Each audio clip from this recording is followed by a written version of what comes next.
Kemudian, siapa orang yang mencintai apa yang dicintai oleh Rasulullah? Siapa orang yang mencintai apa yang dicintai oleh Rasulullah SAW? Di antaranya ini Rasulullah senang dengan wewangian. Tadi saya katakan Imam Malik ketika ada orang mau belajar tentang ilmu hadis, bertanya tentang hadis, baru bertanya, mau bertanya saja, bukan intens belajar, tapi mau bertanya, membahas tentang ilmu hadis, satu pertemuan saja.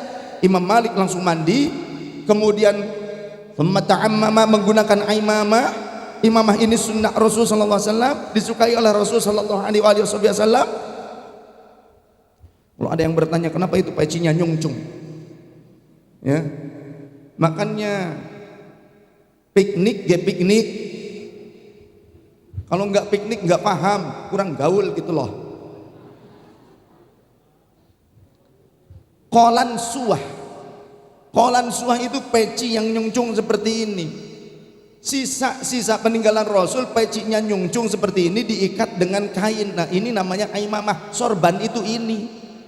Kalau yang tipis diselendangkan namanya rida. Kalau yang tebal diselendangkan, kemudian ada motifnya, bagian ujungnya ada rombe-rombenya ataupun di bordir, itu namanya burdah. Bisa dijadikan sebagai ampar, bisa dijadikan sebagai selimut. Itu burdah. Sorban yang ini sorban. Tapi semuanya dibid'ahkan oleh orang Wahabi. Ini dikatakan bid'ah, ngikutin pendeta Hindu India katanya. Itu kurang piknik tuh. Ya. Siapa yang bilang Ustadz Wahabi? Siapa? Inisialnya Subhan Bawazir. Inisialnya Subhan Bawazir. Inisial. Sampai sekarang saya tantang, nggak pernah nongol orangnya. Ya, kenapa nantang-nantang? Tuman, kagok. Daripada di media sosial nggak selesai-selesai, ketemu di mana? Ayo dialog ilmiah, live streaming internasional seperti sekarang. Kagok.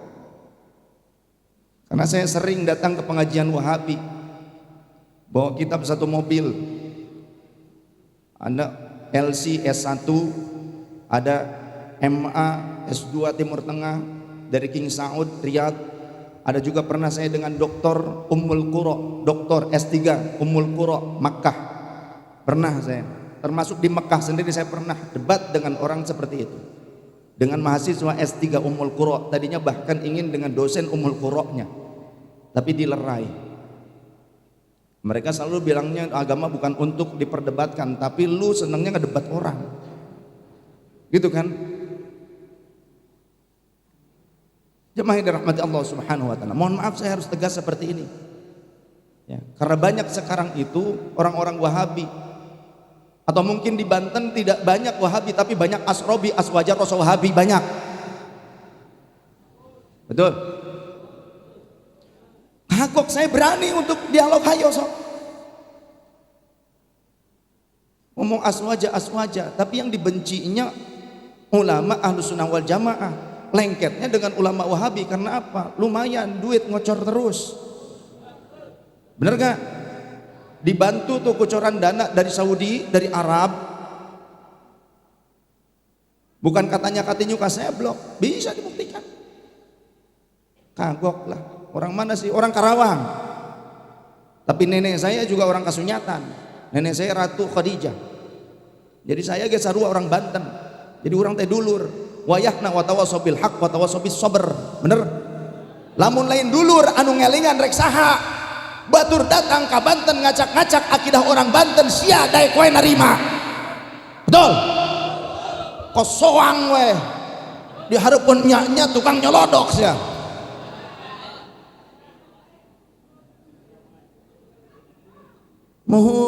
Mohon pangersa tukang ribut we sareng sarua Ahlus Sunnah wal Jamaah. Naon ribut? Rebutan kenceleng. Cing atuh tong kitu, urang kumaha arek bisa mempertahankan aswaja di Banten? Bagaimana mungkin kita bisa mempertahankan aswaja di Banten kalau kita sesama aswajanya saling sikut hanya karena duit kenceleng keropak?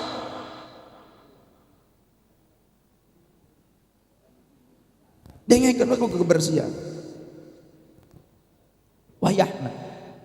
Ieu dulur ieu, anak, adi, lanceuk, nya sepupu ikir datang ya wayahna ikir datang silaturahim ka lanceuk ka bapa ka indung ka dieu teh rek ngelingan kuring na kitu eling sarua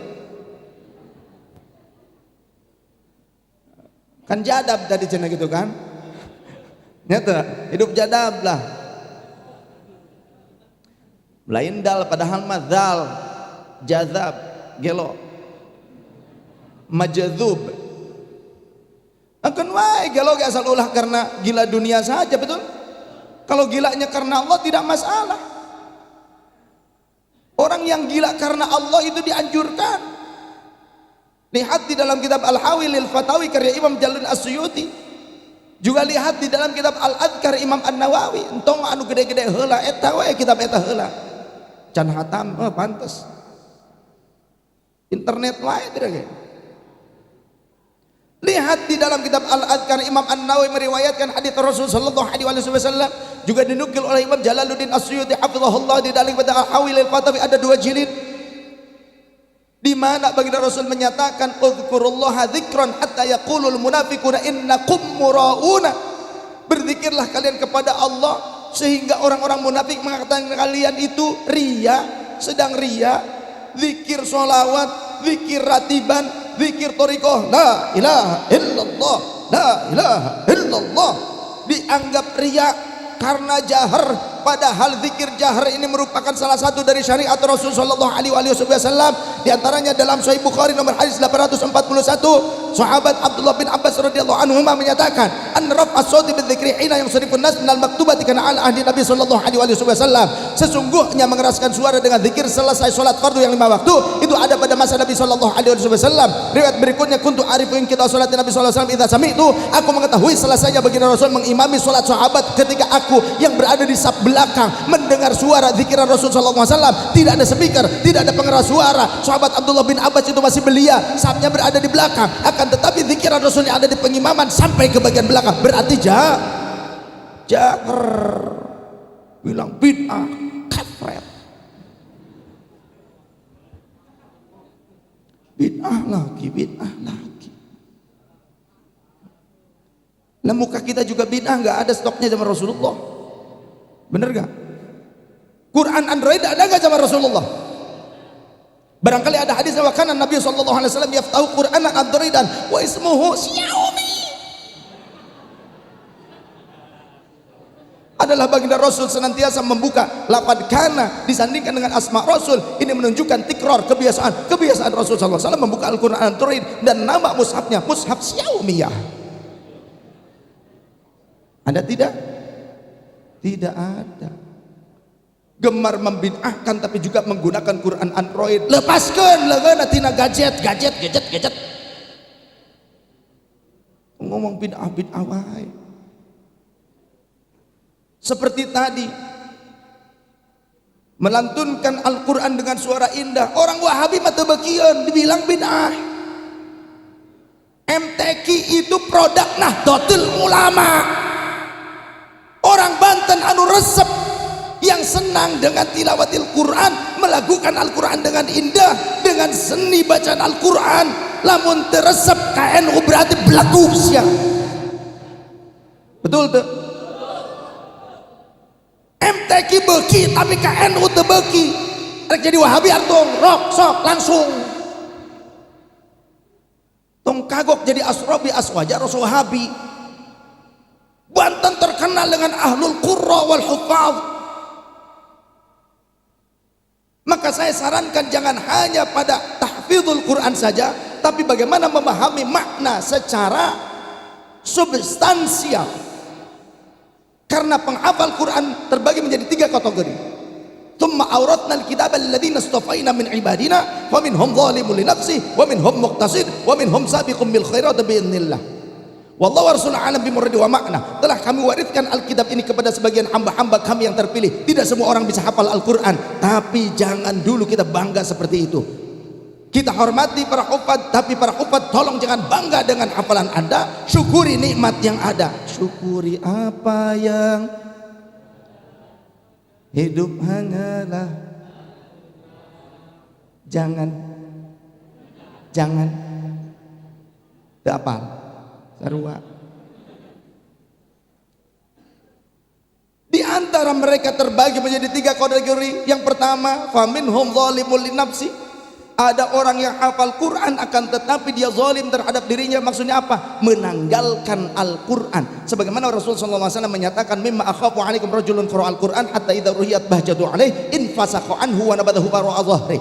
Salah satu yang aku khawatirkan kepada kalian adalah munculnya orang-orang yang membaca Al-Quran sampai membuat orang lain terkagum-kagum, akan tetapi infasakhu anhu, ia tertanggal daripada substansinya Al-Quran, daripada keberkahan Al-Quran, wa nabatahu wara'a dhahri, dan ia akan melemparkan Al-Quran ke belakang punggungnya. Ini bisa secara zahir ataupun secara majazi. Di Karawang ada orang-orang Wahabi, di antaranya ketahuan oleh jamaah saya ke toilet membawa Al-Quran pocket, Al-Quran kecil, dimasukkan ke saku celana dekat kemaluannya, kencing, berarti ada Quran di samping celana, di samping kemaluan. Sudah ada seperti itu. Ketika ditanya, ditegur oleh jamaah saya, kenapa? Itu kan makhluk Allah. Untung ketemunya jamaah saya masih baik. Kalau ketemu sama saya ditakrok paling sirahna. Wani kagok mah. Diomong nggak bisa, bukan butuh dalil tapi butuh hidayah, taufik dan inayah. Astagfirullahaladzim. Kalapa, kelak. Bismillahirrahmanirrahim. Kalanya. Adalah seger ya bohongan disuguhan kalapanya dileut, tibatan ditonton begitu. Emang najuri apa?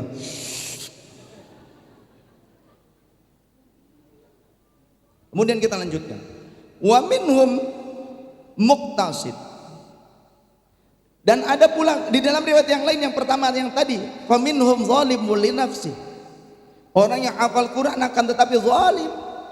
Dia tidak mengamalkannya. Sebagaimana Rasul menyatakan yaqra'unal Quran, sayakhruju fi akhiriz zaman, atau sayakhruju fikum ahdathul asnan sufahaul ahlam. Akan muncul di antara kalian orang-orang yang akalnya itu kurang sehat, bodoh gitu, kurang sempurna. Ahdathul asnan, yang bergigi susu, baru tumbuh, baru belajar agama.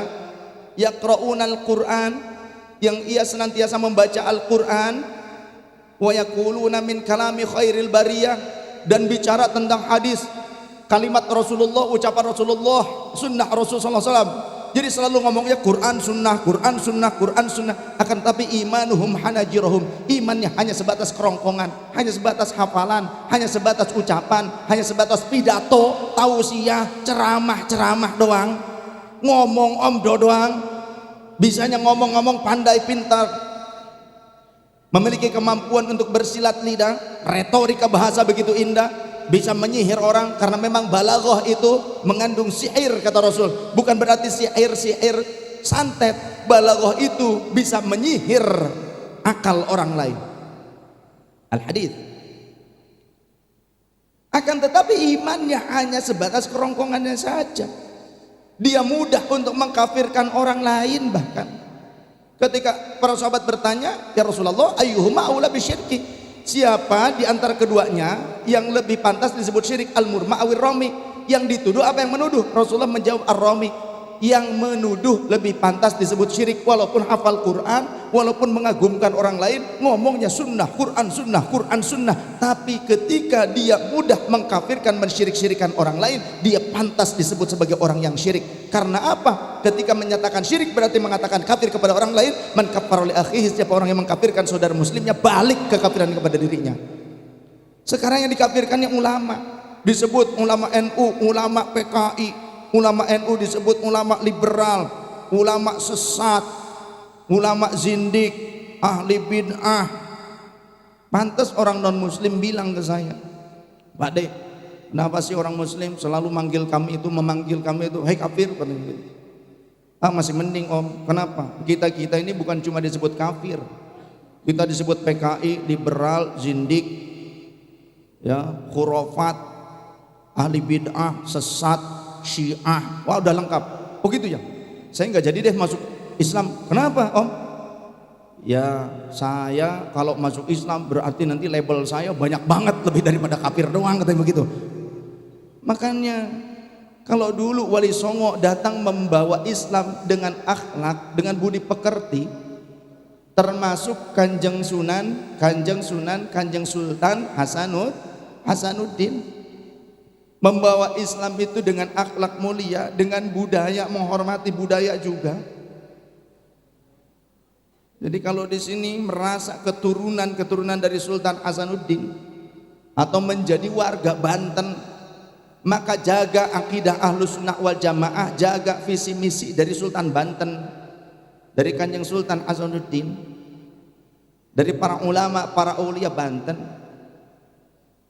Jangan merusak dari warisan-warisan mereka.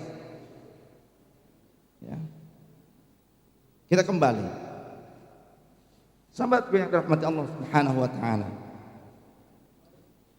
Kemudian ada orang hafal Quran tapi ternyata misionaris. Siapa?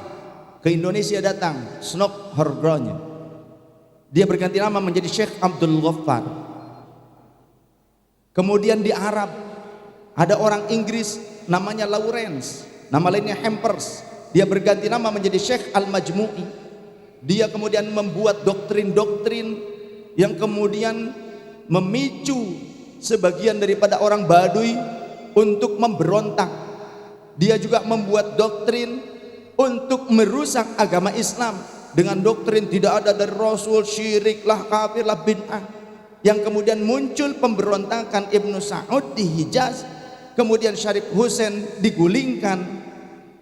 Nanti ceritanya, ini jangan sekarang dulu, ceritanya nanti di akhir saja, karena ini adalah kisah dari eyang saya, ayah dari kakek saya, Sayyid Ahmad Zakaria. Beliau itu salah satu pengajar di Masjidil Haram selama 13-17 tahun. Eyang saya, bapak dari kakek saya, mendapatkan hadiah rumah dari Syarif Hussein Raja Hijaz di Jabal Gubes.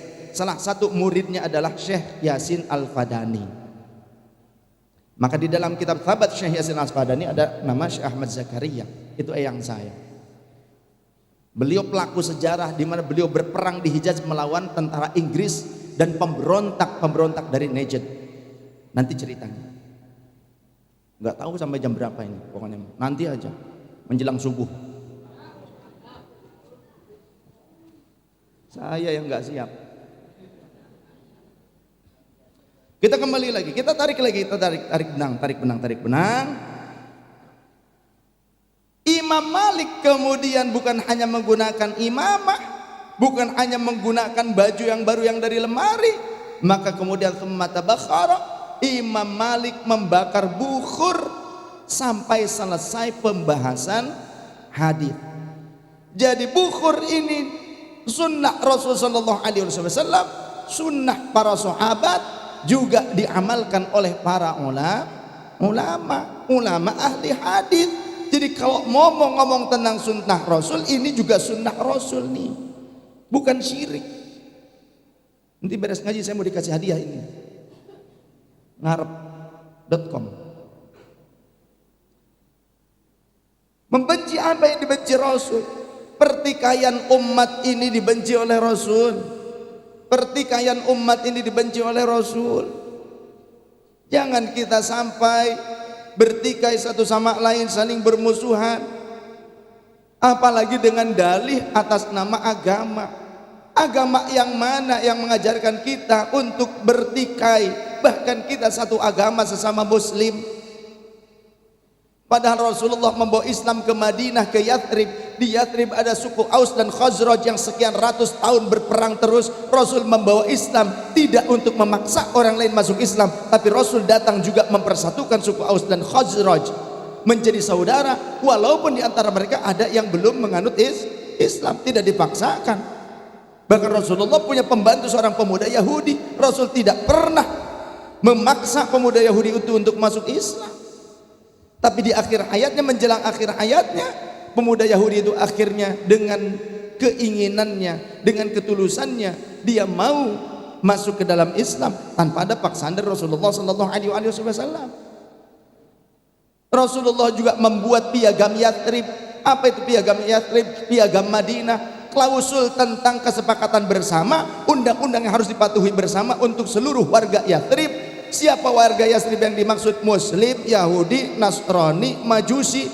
Semua warga Yathrib harus patuh terhadap undang-undang itu. Diadopsi oleh orang Indonesia, para ulama Indonesia, dibuatlah menjadi Pancasila. Siapa yang mengistiqorohinya? Syekh Hashim Asy'ari radhiyallahu anhu. Jadi Pancasila produk ulama. Tim 9 itu yang 8-nya adalah muslim dan mayoritas ulama, yang 1 itu non muslim, Amaramis.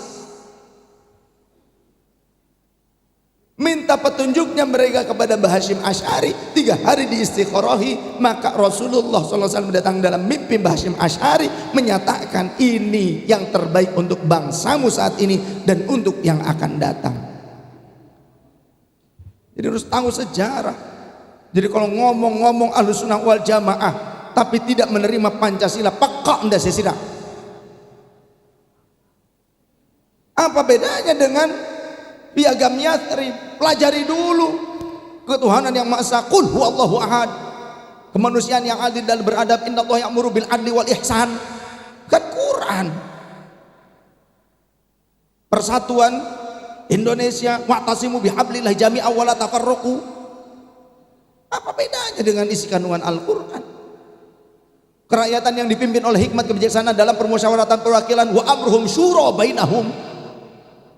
Rasulullah ketika perang menang, kemudian ada provokasi dari kafir Quraisy Mekah, datang hendak menyerang Madinah, tapi baru sampai ke pelataran Uhud, diutus, ada utusannya ke Madinah, nantang perang. Kata Rasulullah, sudah kita bertahan saja di Madinah. Tapi anak-anak muda Madinah menyatakan, jangan ikuti Muhammad, si Muhammad, nyebutnya begitu. Orang muslim tapi munafik ini kelakuannya, gak punya sopan santun. Sama seperti sekarang kalau ada orang ngaku Ahlussunnah wal Jamaah tapi kepada ulama yang sebelum mengatakan si anu, si anu, si anu, sudah tidak punya adab lagi. Tepantas saja lemah eta disebut murid nukar itu mah. Betul? Tidak akan berkah.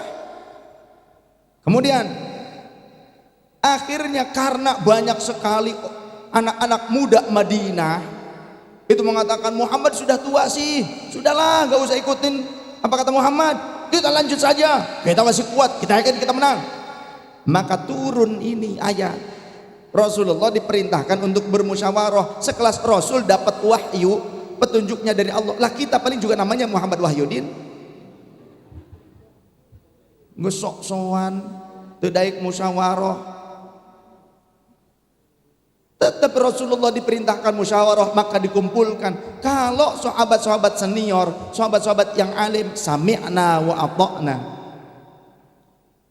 ikut gimana Rasulullah. Tapi yang paling banyak anak-anak muda bilang lanjut. Maka voting menyatakan lanjut, harus maju menerima tantangan dan provokasi dari kafir Quraisy. Di mana? Di Uhud. Maka Rasulullah kemudian memakai zirah besinya. Pada saat menggunakan zirah besinya, baju besinya, sahabat Abu Bakar dan Umar radhiyallahu anhuma datang, ya Rasulullah, biar kami saja yang memimpin pasukan, engkau istirahatlah, capek ya Rasul, baru pulang. Kata Rasul, pantrang bagi seorang nabi dan rasul ketika sudah menggunakan zirah besinya untuk melepaskannya. Bagiku tetap untuk berjuang atau mati dalam keadaan syahid, hidup mulia atau mati dalam keadaan syahid. Maka diadopsi semboyan ini oleh para syuhada Indonesia, merdeka atau mati, iskariman au mut syahidan. Itu jadi Indonesia merdeka hasil dari para pejuang, para syuhada. Maka Indonesia adalah negeri yang paling banyak taman makam pahlawannya, paling banyak kuburan syuhadanya. Maka Indonesia warisan para syuhada. Jadi kalau kita sekarang menikmati kebebasan, menikmati kemerdekaan, tapi bukan dengan karya, malah justru memporak-porandakan untuk persatuan bangsa, ingin merdekalah, ingin itulah, ingin merubah ideologi bangsa yang padahal sesepuh-sesepuh kita, the founding father kita sepakat menyatakan Indonesia negara kesatuan Republik Indonesia. Kita mau merubahnya menjadi khilafah, minggat saja kalian dari Indonesia. Mantap gak enak ini ngomong khilafah saha khalifahna. Rasulullah menyebutkan kekhalifahan akan berakhir sampai 30 tahun. Sampai Sayyidina Hasan selesai kekhalifahan. Genap 30 tahun. Setelah itu cuma raja-raja, Jababirah. Nanti muncul lagi Imam Mahdi. Sekarang siapa Imam Mahdinya? Coba ayo sok. Masa di London Imam Mahdi? Di Inggris? Bukan Muhammad bin Abdillah, lain ngaran lagi lain. Siapa khalifahnya? Dan Imam Mahdi tidak pernah diriwayatkan dalam hadis beliau diutus untuk merubah sistem kenegaraan seluruh negeri yang ada di muka bumi. Tidak ada. Sok buktikan kali hadisnya. Keret ya ceuli hayam. Menceli hayam mau nayaan. Tidak ada hadis yang menjelaskan Imam Mahdi diutus untuk merubah sistem-sistem negara. Tidak ada seperti itu. Jangan ngimpi kamu. Ya. Kita tarik benang lagi, tarik benang. Mari. Ada wa minhum muqtasid. Separuh bagian Quran diterima, diamalkan, separuhnya tidak diamalkan. Ada yang begitu. Mana bab yang tidak diamalkan? Contoh bab tawassul dan tabarruk. Dalam surah Qaf ayat 9, kalau mohon maaf nih, berhufat jelas mereka bagiannya. Wa nazzalna minas samaa'i ma'an mubarakan fa ambatna bihi jannatin wa habbal hasid. Wallahu rasul ana bi murid wa makna. Dan telah kami turunkan minas sama'i dari langit ma'an mubarakan berupa air yang mengandung keberkahan. Ternyata air langit, air hujan itu mengandung keberkahan. Apalagi air doa dari Kiai Ramdhani, air doa dari para hufaz, air doa dari ahli zikir, adz-dzakirin wa dzakirat yang senang thariqahan, zikir-zikir yang khusus, ratib dan sebagainya, khataman khawajakan, dibacakan air tersebut dengan zikir dan doa. Masa ia tidak mengandung berkah? Sampai ketika Mbah Maimun Zubair kalau ngaji ada air teh, ada kopi, beres ngaji ditinggalkan, santri rebutan. Ada orang Wahabi bilang gak ada itu bekas minum kiai, bekas minum ulama itu mengandung berkah. Ya, itu ustadz bermasalah mengatakan demikian, sampai dia bilang ke jamaahnya, wahai jamaahku, sahabatku, saudara-saudaraku, ikhwan ayuhal ikhwah, jika saya minum jangan diperebutkan sisanya karena tidak ada berkah. Sepakat? Iya. Itu inisialnya Syafiq Basalama.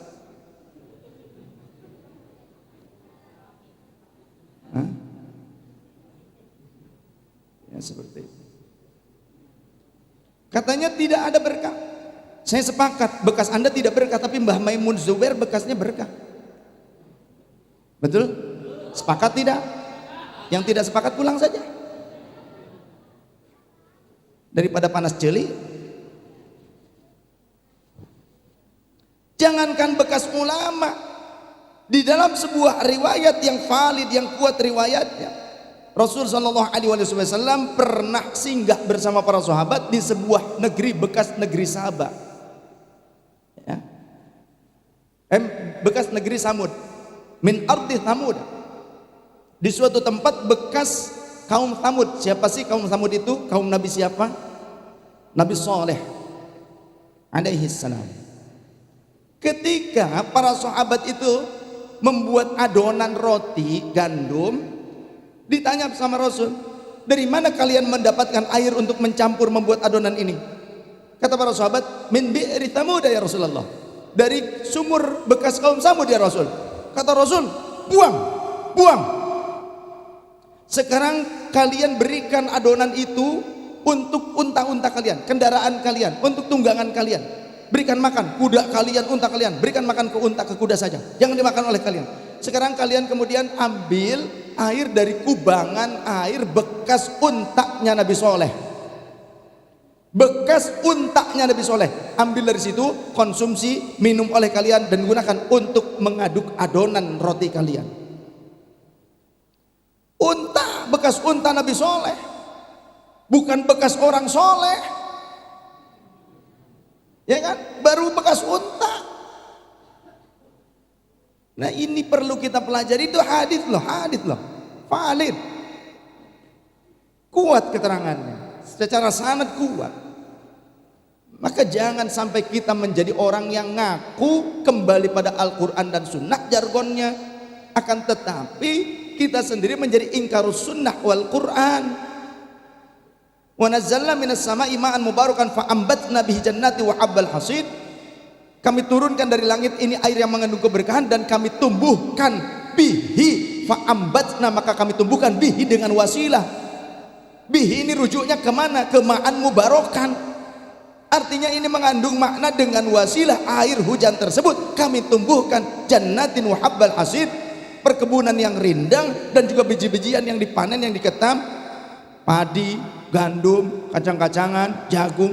Padahal bagi Allah idza arada syai'an ayyaqula lahu kun fayakun, tidak perlu dengan air hujan. Kalau memang sudah tumbuh dan berbuah, tetap saja berbuah. Di beberapa wilayah tanpa air hujan pun tetap saja yang subur masubur. Tapi di wilayah yang gersang, walaupun turun hujan seperti di daerah gurun di Timur Tengah, di Arab, walaupun turun hujan es sekalipun, tetap tidak rimbun seperti di Bogor. Bener kan? Artinya bagi Allah bisa saja kun fayakun, tapi ada kalanya Allah menjadikan hamba-hambanya, makhluknya sebagai wasilah sampainya keberkahan dan rahmat dari Allah. Memang hakikat dari Allah sama seperti rizki. Rizki dari siapa? Minallah, dari Allah subhanahu wa ta'ala. Tapi kenapa bekerja di instansi? Ayo. Kenapa bekerja di pabrik? Ayo. Kenapa yang usaha di pasar, jualan? Ayo, kenapa? Kalau memang kamu benar-benar akidahnya murni, pemurnian akidah, kan begitu sekarang jargonnya, kembali pada Al-Quran dan Sunnah, memurnikan tauhid. Kalau memang kamu merasa paling murni tauhidnya, sehingga selalu mengatakan syirik, bid'ah, khurafat kepada yang lain, dikatakan zindik, maka kamu jangan pernah keluar rumah untuk cari nafkah, jangan pernah keluar rumah untuk bekerja, sudah di rumah saja wiridan, ya duit itu, ya duit itu, ya duit itu, ya duit itu, ya duit itu, ya duit itu. Kira-kira dapat duit nggak? Dapat duit nggak kira-kira? Dapat duit nggak? Dapat. Mana buktinya? Ketika dia ya duit, nggak makan, nggak minum, nggak ketemu orang, dia mati. Pada saat mati banyak orang takziah bawa duit. Bener nggak? Jadi dapat apa enggak kira-kira? Dapat duit apa enggak? Ya sudah di rumah saja tinggal lihat duit, ya duit, nanti juga dapat duit. Tapi nggak bisa menikmati, kan sudah mati. Maka Allah menyatakan innallaha la yughayyiru ma la yughayyiru ma biqaumin hatta yughayyiru ma bi anfusihim. Ini ada ranah ikhtiar, dan ikhtiar ada dua, ada ikhtiar kasbi, ada ikhtiar tajrid. Ikhtiar kasbi adalah upaya secara maksimal oleh physically, oleh akal kita, oleh tubuh kita, usaha ikhtiar. Ada ikhtiar tajrid dengan apa? Doa. La yaruddul qada'a illa doa, kata Rasul, tidak ada yang bisa merubah qada kecuali doa. Maka doa juga disarankan, dianjurkan, diperbanyak sebagai ikhtiar tajrid. Sodakoh juga. Ini kan mau ada perluasan, mau bikin sekolahnya, madrasah, untuk pesantren juga sodakoh. Karena sodakoh layan kusul malu bis sodakoh, harta tidak akan berkurang dengan sodakoh, bahkan bal yazdadu rizki, bahkan bertambahnya rizki itu dengan sodakoh. Jadi sodakoh ini ternyata salah satu ikhtiar tajrid. Banyak ikhtiar tajrid itu spirituality, upaya secara maksimal dengan upaya spiritual. Doa, man sarrahu ayyustajaba lahu fis syada'idi wal kurabi falyukthir du'a fir raha. Siapa orang yang senang jika diijabah doanya ketika dalam keadaan genting ataupun kesusahan, perbanyak doa ketika dia dalam keadaan sedang santai. Jadi kalau santai jangan malas-malas doanya. Pada saat doa ini tangan di bawah, di paha di sini. Masa doa kos nu burut teh, angkat doa. Kayak kamera turun lagi, ngerjain tukang kamera daripada duduk terus bayaran tetap. Ini nggak di endorse nih, tutup. mahal untuk endorse saya. Artis YouTube. Astagfirullahaladzim. Karena ini ngajinya malam, jadi ada selingan-selingan seperti ini supaya tidak terlalu ngerek, bukan ngantuk lagi. Ya, atau gini hok cai, mau hok bering acai. Repot.